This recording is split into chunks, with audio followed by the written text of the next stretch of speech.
नमस्कार साथियों की फैक्ट में आप सभी का स्वागत है। उम्मीद करता हूं कि आप सभी लोग बेहतर होंगे। सभी राष्ट्रवादी भाई बहनों से अपील है कि चैनल को सब्सक्राइब कर लीजिएगा, वीडियो को लाइक करिएगा और शेयर करिएगा।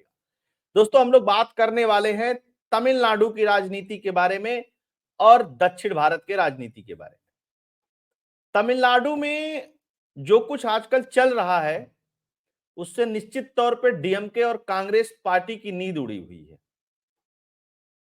भारतीय जनता पार्टी के प्रदेश अध्यक्ष हैं, युवा नेता के तौर पे बहुत पॉपुलर अन्नामलाई। के अन्नामलाई के बारे में आप सभी लोग जानते ही हैं, किस तरीके से वो इस समय भारतीय जनता पार्टी को वहां ड्राइव कर रहे हैं, किस तरीके से भारतीय जनता पार्टी के लिए बहुमत जुटाने की बात कर रहे हैं, किस तरीके से वो यात्राएं कर रहे हैं।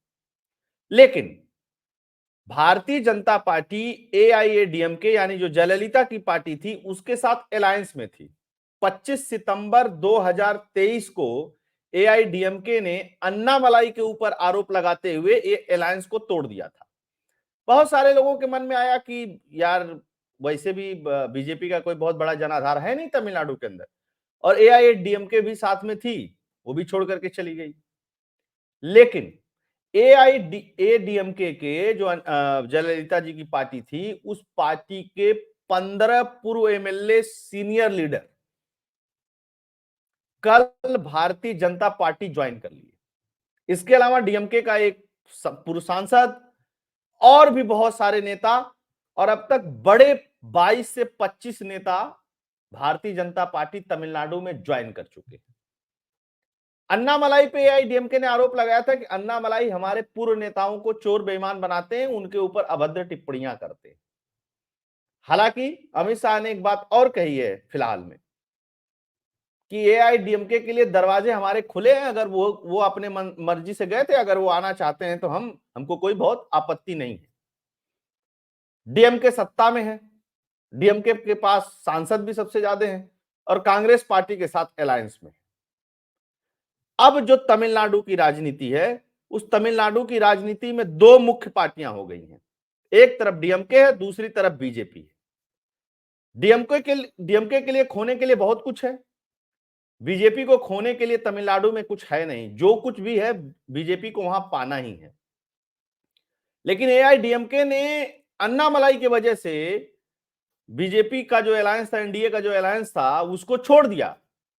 लोगों को लगा कि अन्नामलाई की कोई गलती होगी, बीजेपी अब अन्नामलाई से इसका जवाब मांगेगी। लेकिन अन्नामलाई को बीजेपी ने कंटिन्यू रखा। हालांकि ये काम तेलंगाना में नहीं कर पाई भाजपा, और उसका खामियाजा भी भाजपा को भुगतना पड़ा विधानसभा के चुनाव में।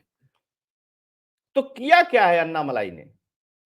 और एक बात और, एक और नैरेटिव जो चाइनीज पत्रकार और तथा कथित पॉलिटिकल स्ट्रेटजिस्ट दिन भर बताते रहते हैं कि दक्षिण में भाजपा, दक्षिण में भाजपा। एक तो जो कॉन्सेप्ट है कि दक्षिण है, फलाना है, ढिकाना है, ये अलग है, वो अलग है, कोई भी अलग नहीं है। पूरा भारत एक है, पूरा भारत संगठित है। विचार किसी के अलग हो सकते हैं, मैं उस पर नहीं जा रहा हूं। और पूरा देश जब संगठित है तो पॉलिटिकल पार्टियों को कहीं भी चुनाव लड़ने की आजादी है, अपना जनाधार बढ़ाने की आजादी है। अब मैं बताता हूं इनके नैरेटिव की बात। दक्षिण भारत के 5 राज्यों से 131 लोकसभा की सीटें आती हैं। 131 सीटों में सबसे बड़ी पार्टी दक्षिण भारत में भी भाजपा ही है। भाजपा के पास 29 सांसद हैं, कांग्रेस के पास 28 सांसद हैं और डीएमके के पास 22 सांसद हैं, 23 सांसद हैं, और वाईएसआर कांग्रेस के पास 22 सांसद हैं। ये बड़ी पार्टियां हैं। तो भैया कौन से आधार पे दक्षिण भारत में भाजपा है ही नहीं? एक तो ये कहना, हाँ ठीक है कि इसमें से मैक्सिमम जो सीटें हैं वो कर्नाटक से आती हैं, उसके बाद तेलंगाना से आती हैं। आंध्रा में और कर्नाटक में और केरल में भाजपा की सीटें नहीं है। लेकिन केरल में भी मजबूत हो रही है, आंध्र में भी मजबूत हो रही है, तमिलनाडु में तो आंधी चल रही है। लोकसभा सीटों में कितना परिवर्तित होगा इसके बारे में समझेंगे और जानने की कोशिश करेंगे। क्या 2024 के लोकसभा में कोई इंपैक्ट पड़ेगा या उसके आने वाले बाद के चुनाव में पड़ेगा? पहले ये देखते हैं कि 15 कौन लोग थे जो पार्टी ज्वाइन किए हैं। ये अन्नामलाई बैठे हुए हैं, चंद्रशेखर जी बैठे हुए हैं, बहुत सारे नेता यहाँ पे बैठे हुए हैं, ये लोग पार्टी को ज्वाइन करा रहे हैं और एक दिल्ली में हो रहा है सब कुछ। लोकसभा चुनाव से पहले तमिलनाडु में बढ़ा बीजेपी का कुनबा, 15 पूर्व विधायक, एक पूर्व सांसद शामिल हुए। केंद्रीय मंत्री राजीव चंद्रशेखर ने बीजेपी में शामिल होने वाले नेताओं को कहा कि विश्व की सबसे बड़ी पार्टी में आपका स्वागत है। इसके साथ ही उन्होंने विश्वास जताया कि लोकसभा चुनाव में इस बार बीजेपी को 270 और एनडीए को 400 सीटें आएंगी। बीजेपी में ज्वाइन करने वाले नेताओं की लिस्ट सामने आई है। डीएमके लिस्ट में एडीएमके विधायक से लेकर के, मतलब ये, अब देखिए यहां दो चीजें हैं। एआईएडीएमके ने अलायंस तोड़ा। एआईएडीएमके में इस समय मैक्सिमम नेता जो हैं वो पूर्व हैं, क्योंकि बहुत ज्यादा लोग जीते नहीं थे। और उनमें से अन्नामलाई ने, दो बातें ध्यान रखिएगा, अन्नामलाई ने जिनको पार्टी ज्वाइन कराई है उनके ऊपर भ्रष्टाचार के आरोप नहीं है, उसमें से छांटा है अन्नामलाई ने, क्योंकि अन्नामलाई ने एक एआईएडीएमके की भी फाइल लॉन्च की थी। जैसे डीएमके फाइल एक चल रही है ना उधर करप्शन वाली, वैसे ही इन लोगों की भी एक फाइल लॉन्च की थी। उस फाइल में बहुत सारे नेताओं के नाम थे, उसी को लेकर के ये अलायंस टूटा था। तो आप बताइए कि 15 पूर्व एमएलए, पूर्व सांसद या बहुत सारे ब्लॉक स्तर के नेता अगर बीजेपी ज्वाइन कर रहे हैं तो जाहिर सी बात है कुछ ना कुछ तो चल रहा है वहां, तभी तो बीजेपी ज्वाइन कर रहे हैं। ऐसे तो है नहीं कि ये नेता ऐसे ही हैं और चले आए। तो एआईएडीएमके की जो पोजीशन है वो मुझको लगता है कि एक दो चुनाव के बाद खत्म हो जाएगी और बीजेपी और डीएमके दो पार्टियां वहां पे रहेंगी। और कांग्रेस की भी स्थिति कमोबेश बहुत अच्छी नहीं है वहां पे, क्योंकि खुद पी चिदम्बरम के बेटे ने कहा कि राहुल गांधी मोदी से मुकाबला नहीं कर सकते हैं। पी चिदम्बरम के बेटे को भी वहां जहां से वो चुनाव लड़ते हैं वहां से वो पार्टी के जो नेता हैं वो प्रस्ताव पास कर रहे हैं कि इनको टिकट नहीं दिया जाए। तो इन सारी परिस्थितियों को देखते हुए बीजेपी बहुत अच्छी स्थिति में पहुंच गई है तमिलनाडु में। सीटें कितना जीतेगी ये अलग बात है। लोकसभा चुनाव से पहले दक्षिण में और मजबूत हुई बीजेपी। लोकसभा चुनाव करीब आ रहे हैं, ऐसे में बड़ी संख्या में पूर्व विधायक और सांसद का बीजेपी में शामिल होना दक्षिण में पार्टी की बढ़ती साख को दिखाता है। इस मौके पर केंद्रीय मंत्री राजीव चंद्रशेखर ने खुशी जाहिर की और चुनाव में 370 सीटें जीतने का दावा भी किया, विश्वास भी जताया। लोकसभा चुनाव 2024 बीजेपी ने तमिलनाडु में कर दिया बड़ा खेला, देखती रह गई एआईएडीएम के कई दिग्गज नेता भाजपा में शामिल। ये सब अखबार की सुर्खियां हैं। एक अखबार लिखता है farmer DMK MP 15 farmer Tamil Nadu MLA join BJP.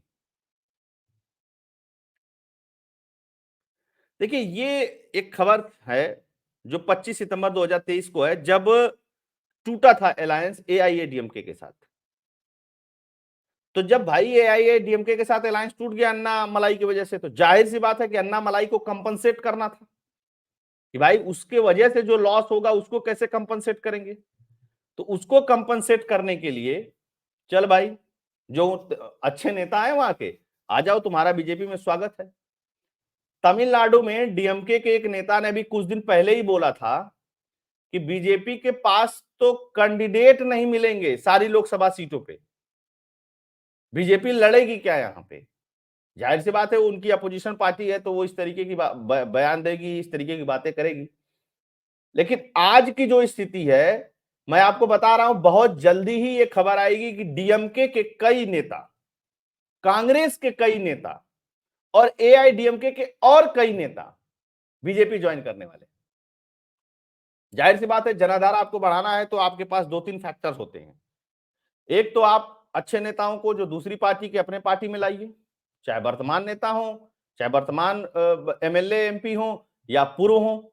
इसके साथ साथ आप पब्लिक में जनाधार बढ़ाइए, संगठित करिए, क्योंकि बीजेपी कैडर बेस्ड पार्टी है तो जाहिर सी बात है कैडर को मजबूत करने के लिए वैसे नेता भी चाहिए, और नेता नहीं रहेंगे तो आप बूथ तक पहुंचोगे कैसे। तो नेताओं का जुगाड़ जो बीजेपी है, मुझको लगता है कि अगले 15-20 दिन में तमिलनाडु के अंदर और बड़ी मात्रा में नेता बीजेपी ज्वाइन करने वाले, क्योंकि इस ज्वाइनिंग के बाद देखिए यहां ये नहीं है कि एक किसी ने ज्वाइन कर लिया, दो किसी ने ज्वाइन कर लिया।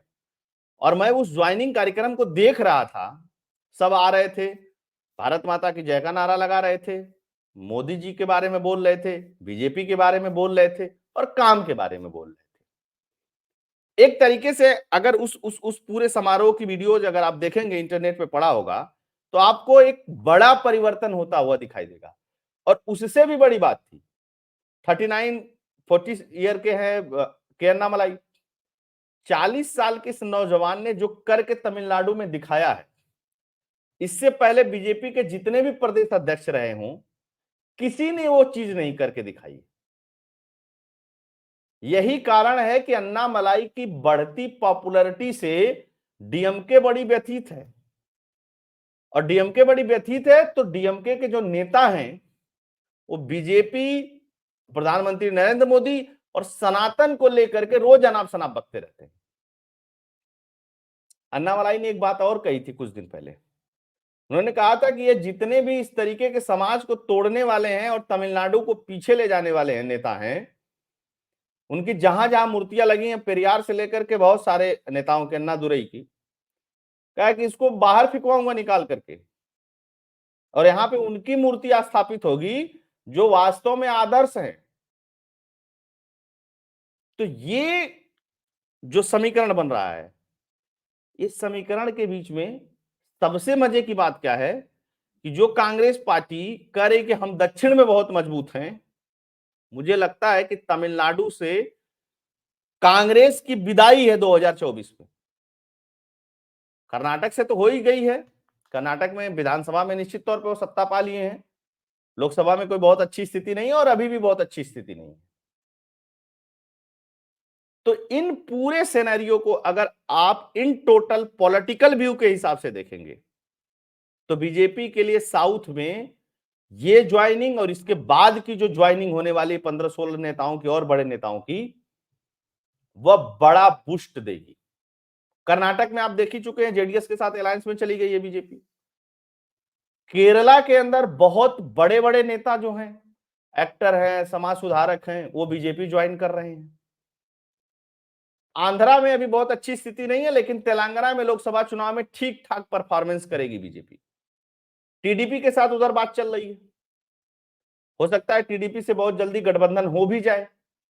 तो ये जो एनडीए अलायंस ने पूरा एक मॉब बनाने की कोशिश की थी, एक पूरा कि हमारे साथ बहुत लोग हैं और ऐसे है वैसे है, उसमें मुझको लगता है कि अब कोई दम नहीं रह गया पॉलिटिकली।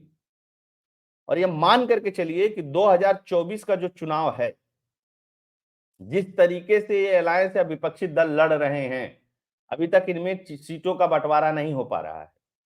ये अलायंस में और भी जो लोग बचे हुए हैं वो बहुत जल्दी आपको नहीं दिखाई देंगे। तो तमिलनाडु के राजनीति में के अन्नामलाई के उदय से लगता है कि भाजपा का भी उदय हो गया है। तो दोस्तों, ये एनालिसिस होप आप लोगों को पसंद आया होगा तो वीडियो को लाइक शेयर सब्सक्राइब करिएगा, चैनल को कंट्रीब्यूट भी करिएगा। फोन पे पेटीएम का नंबर स्क्रीन पे दिया हुआ है। आपका कोई सवाल होगा तो आप कमेंट बॉक्स में छोड़ दीजिएगा, मैं जवाब देने की कोशिश करूंगा। बहुत बहुत धन्यवाद। जय हिंद, जय भारत, जय श्री राम।